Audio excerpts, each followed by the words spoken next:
بھاری تعداد میں فلسطینی اپنا گھر چھوڑ رہے ہیں۔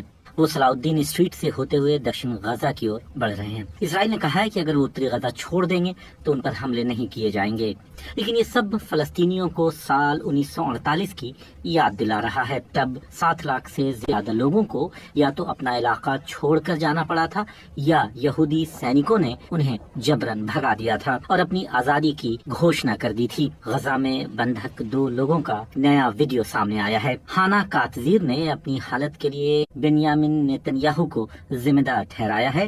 13 سال کے یاگل یعقوب نے بھی کچھ ایسا ہی کہا ہے۔ بندھکوں کا ویڈیو زبردستی بنوایا جاتا ہے، اس لیے BBC نے اسے نہیں دکھانے کا فیصلہ کیا ہے۔ اور دوسری طرف قبضے والے ویسٹ بینک میں اسرائیلی سرکشا بلوں کے ساتھ ہتھیار بند گٹوں کی لڑائی میں اور فلسطینی مارے گئے ہیں۔ غزہ میں جاری جنگ کی چنگاری ویسٹ بینک تک پہنچ رہی ہے۔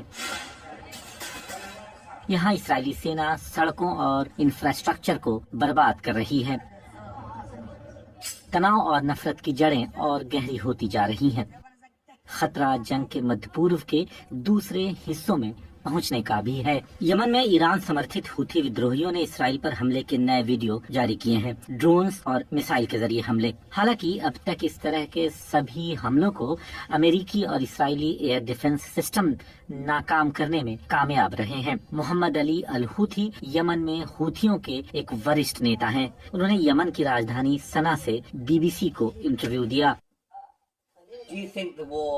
کیا آپ کو لگتا ہے کہ غزہ اور اسرائیل کی جنگ شیتر کے دوسرے علاقوں تک پہنچ سکتی ہے؟ اگر امریکہ، برٹین اور فرانس اس کا سمرتھن کرتے رہیں گے اور جنگ میں اس سنستھا کے ساتھ حصہ لیں گے تو یہ ایک سامانیہ پرتکریا ہوگی۔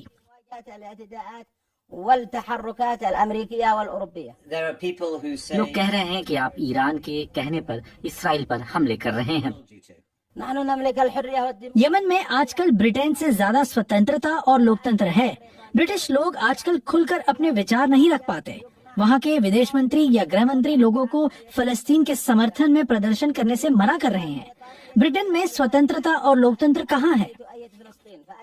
کوئی سیدھا جواب نہیں۔ خان یونس میں ملبے میں تلاشی کے کام میں لوگ لگے ہیں۔ یہ وہی علاقہ ہے جہاں اسرائیل نے عام لوگوں کو آنے کو کہا ہے۔ ایک ہی چیز یہاں نشچت دکھ رہی ہے، فلسطینیوں کا اپنی جگہ چھوڑ کر جانا اور کشٹ جھیلنا، ایک ایسی جنگ میں جو حماس کو کچلنے کے لیے ہو رہی ہے۔ لیکن کئی لوگوں کو یہ پتا ہے کہ اسرائیل ان کے گھروں کو پہلے ہی تباہ کر چکا ہے۔